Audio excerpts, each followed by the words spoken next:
Hello everyone. Welcome back to 신나게 놀자. 사이언스, 테크놀로지, 이코노미, 스트래티지 등을 고민하면서 노는 곳입니다. SOFC, Solid Oxide Fuel Cell, 고체 산화물 연료전지. 이거 원조 세계 1등이 미국 블룸에너지죠. 사진은 SK그룹의 어떤 자회사 하나가 아마도 블룸에너지 한국 총판 대리점이 아마 된 것 같은데, 하여튼 저거 사갖고 와서 여기저기에다가 연료전지 발전소 짓는다는 내용입니다. 기술 없이 지금 몸으로 때우는 것으로 보이고요. 삼성중공업도 3년 이상 블룸에너지와 선박에 적용해 보려고 기술 개발 공동하면서 가스 운반선의 엔진들 싹 덜어내버리고 연료전지로 만든 전기로 추진하는 거 만들으려고 애를 쓰고 있는데, 두산 퓨얼셀, 범한 퓨얼셀 이런 것이 이제 따라 만들어 보려고 하고 있고요. 한국 조선해양이 뒷북치는 상황인 것 같습니다. 그래서 이런 거는 영상 말미에서 다시 한번 보기로 하고요. 이 안건은 이 연료전지 기술은 결국 경쟁 기술들과의 생존 게임에서 패배하고 사라지는 길로 가는 것으로 이렇게 평가됩니다. 저도 한 3, 4년 정도 이 기술 관심을 갖고 꾸준히 살펴봤는데, 저는 일단 이렇게 중간 평가하기로 했습니다. 원래 왔다가 사라지는 기술들이 훨씬 더 많죠. 플로피 디스켓 생산 규모 세계 1등 하던 세한비디오 지금 어디 있습니까? 기억장치로 CD나 USB 이거 어디 있습니까 지금? 비디오 테이프의 표준 전쟁 죽자 살자 벌리던 그 베타 방식하고 VHS 이거 흔적도 없이 사라졌잖아요. 지금 스마트폰으로 다 그 동영상 찍지 않습니까? 그게 훨씬 좋죠. 그 요즘 어린 친구들 그 돌잔치, 유치원 재롱잔치 이거 전부 VHS 테이프로 찍지 않았습니까? 그래서 이 연료전지 테마 주식들 모조리 처분하는 것이 똑똑한 거 아니냐 이렇게 보는데, 이유를 한번 정리해 보겠습니다. 연료전지 쟁점은 저는 두 가지로 봅니다. 1번, 현재의 경쟁자인 엔진이나 터빈과 비교해서 에너지 전환 효율을 높이는 문제이고요. 두 번째, 연료인 수소 확보하는 문제입니다. 수소의 안정적인 대량 생산 방법은 현실적으로 가스를 개질하는 것뿐입니다. 연료전지 전단에 개질기를 설치하면은 개질기에 가스를 투입하고 에너지를 가해주면은 가스가 열분해되어서 그래서 이 개질기는 가마솥이라 생각하고요. 거기서 사골국을 끓이는 것과 비슷합니다. 열받으면 모든 것은 분해된다, 즉 부사지고요. 가마솥에 가스 넣고 열을 계속 가해줘 버리면 열받은 가스는 탄소와 수소로 부사집니다. 열분해 된다는 겁니다. 이게 가벼운 수소는 가마솥 위에 별도로 모이죠. 이걸 국자로 퍼내면은 그 수소만 분리할 수 있다, 이런 겁니다. 문제는 이 과정에서 에너지가 투입되고, 즉 돈이 추가로 투입이 되고요. 이산화탄소, 즉 탄소똥이 발생할 수밖에 없다는 겁니다. 그래서 이 경우 연료전지는 더 이상 친환경이라고 할 수 없고, 연료전지를 이 경우에도 친환경이라고 우기면 그거는 사기의 시작이라는 거죠. 가스를 연료로 하는 에너지 전환 장치라는 점에서 엔진이나 터빈과 본질적으로 다를 바 없고, 연료전지의 진짜 연료는 수소가 아니라 가스다, 이런 주장이 맞는 거 아니겠습니까? 제가 창작한 그림 한번 보겠습니다. 가스를 전기로 에너지 전환하는 개념도입니다. 입력 에너지는 가스이고 출력 에너지는 전기라는 점이 모두 동일합니다. 위에서부터 선박용 가스 엔진을 이용한 발전, 중간은 가스 화력 발전 또는 가스 터빈 발전이고요. 아래는 개질기를 갖춘 연료전지입니다. 여기서 잠시 그 사진을 한번 보시면 기사 사진입니다. 발전용 엔진, 터빈 시스템, 그 다음에 연료전지 효율을 보여주는 그 기사인데, 효율을 취급한, 효율을 다룬 기사인데, 저거는 본질은 광고죠, 광고. 기사의 형태를 띈 광고 아니겠습니까? 저는 그렇게 접근을 합니다. 저런 거 볼 때는.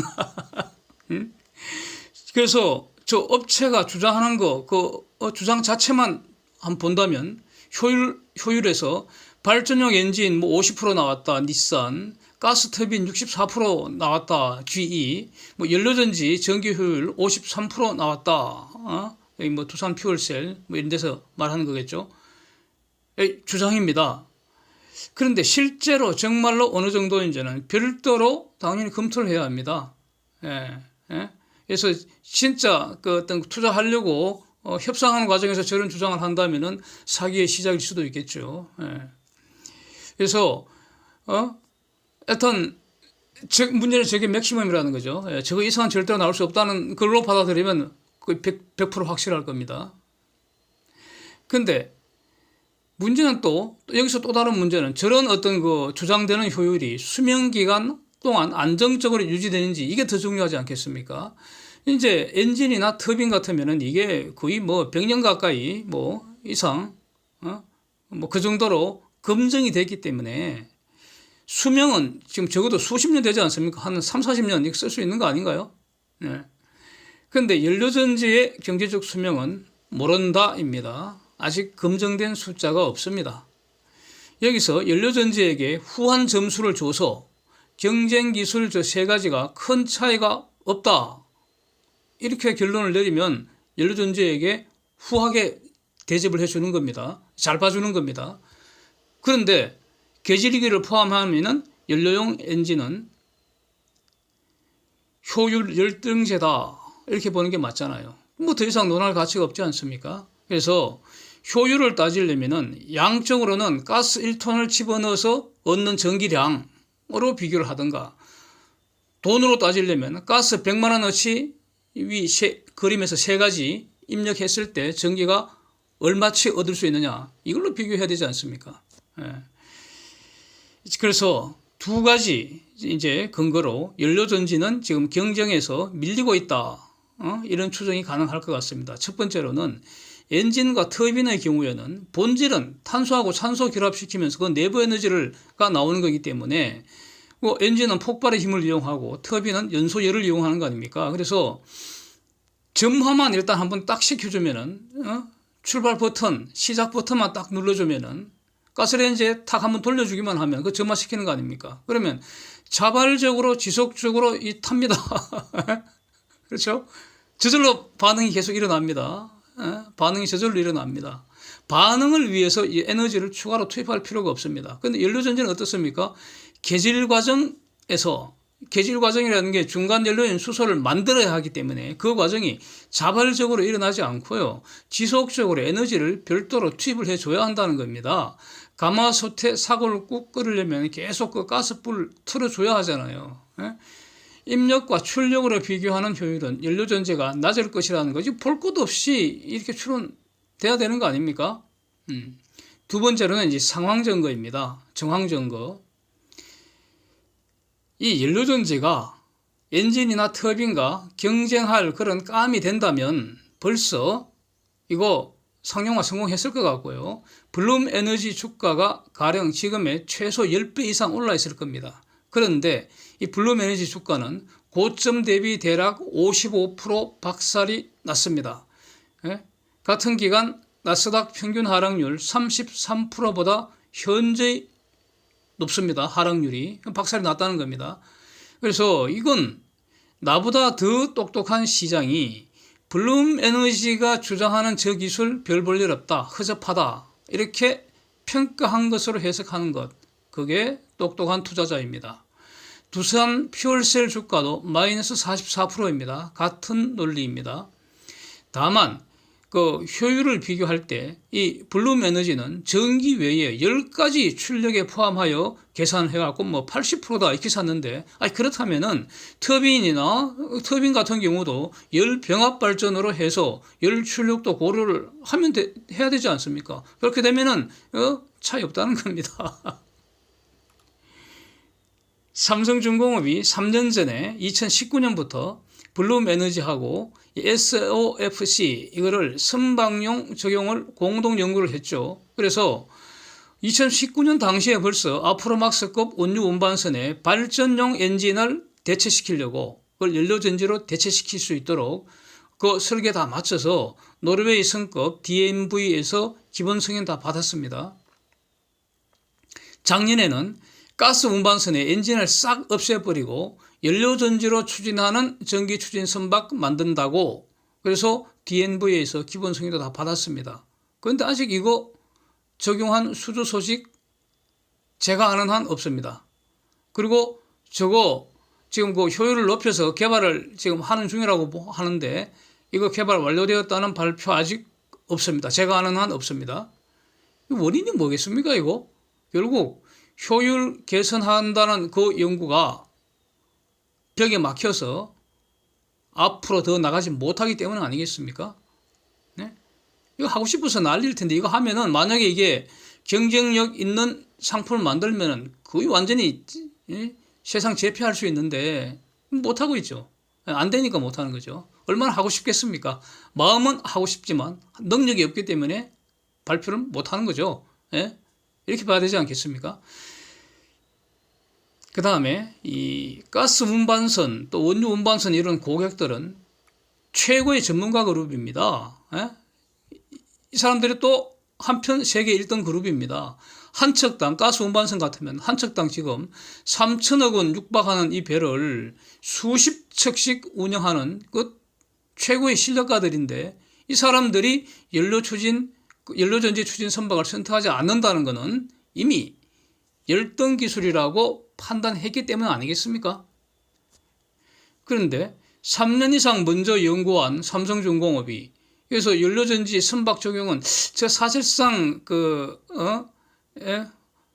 포기하는 길로 가는 것으로 봐야 되지 않을까 저는 이렇게 일단 짐작이 되는데 여기서 삼성중공업이 연료전지 선박에 응용하는 연구가 실패한다고 해서 그게 뭐 대단한 손실로 이어지는 거 절대로 아닙니다. 그거는 이걸 착각하면 안 되는 거죠. 이거는 만약에 포기하면 그건 호재라고 저는 봅니다. 웬거아니요. 수많은 대한 기술 중에서 하나를 연구해 본 것 그 자체로 매우 의미 있는 것이고 이건 그야말로 연구 개발비이니까 안 되면 포기하고 다른 연구하면 그만입니다. 이미 비용 처리하는 것이기 때문에 더 이상 미래에 영향을 미칠 거 하나도 없고요. 연료전지는 삼성중공업의 비즈니스 모델이 아닙니다. 아닙니다. 그래서 연구해보고 적당한 시점에 딱 그 연구 그만하면은 그게 호재라는 겁니다. 경쟁하는 기술들 중에서 가장 좋은 기술 선택해서 사용하면 그만인 그런 기술 고객에 불과합니다. 삼성중공업은.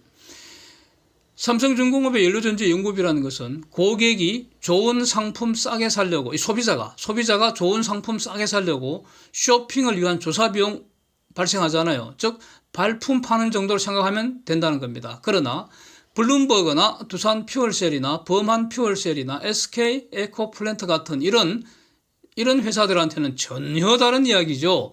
이들 회사한테는 연료전지가 비즈니스 모델이기 때문에 회사의 존립 기반이 사라질 수 있는 그런 문제라는 겁니다.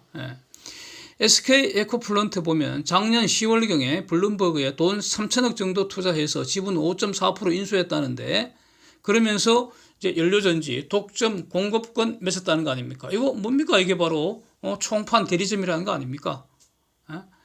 그런데 블룸버그 주가 그래프 보면 현재 주가 수준은 10월 말 수준의 대략 절반으로 폭락해 있습니다. 이거 실패한 투자할 가능성 높다는 거죠.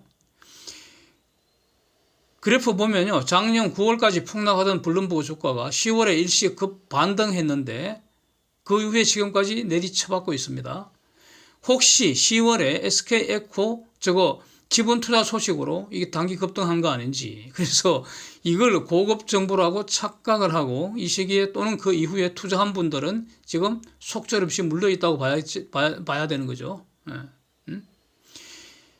주가는 오르내리기 때문에 단기 반등이 올 수도 있겠지만 그거야 알 수가 없습니다. 아무도 모릅니다. 인간으로서 이걸 알 수 있는 사람은 없죠. 정고점 돌파하려면 근본적인 기술 혁신이 이루어져야 하는데 이거 안 될 것 같다 이겁니다. 그래서 한국조선해양이 두산 퓨얼셀이 만들겠다는 그 SOPS를 가지고 선박에 적용하는 연구를 한다고 하는데 엄청 뭉청한 것 같습니다. 지금 SOFC 기술 원조가 블룸이고요. 블룸에너지고 두산퓨얼셀은 적어도 SOFC 분야는 아직도 배우는 중인데, 아니 삼성중공업이 그 원조하고 같이 3년 이상 시도를 해도 아직 별 성과를 못 내고, 지금 아마도 저거 정리하는 것이 맞을 것 같은데, 아이 저 한국조선해양이 뭘 넣을 게 있다고 그 뒤늦게 지금 뒷북치고 들어간다는 것인지 멍청해 보인다는 겁니다. 네. 범한퓨얼셀 연료전지 사업부를 쪼개서 팔아먹는 거 저는 일단 그 자체가 막 소름 끼치기 싫은데, 이걸 이제 상장이 돼서 이제 17일 날 첫 거래를 했습니다. 예? 예, 첫 거래 했습니다. 예. 저는 처분하는 것이 좋지 않을까 싶습니다. 예. Thanks for watching. See you next.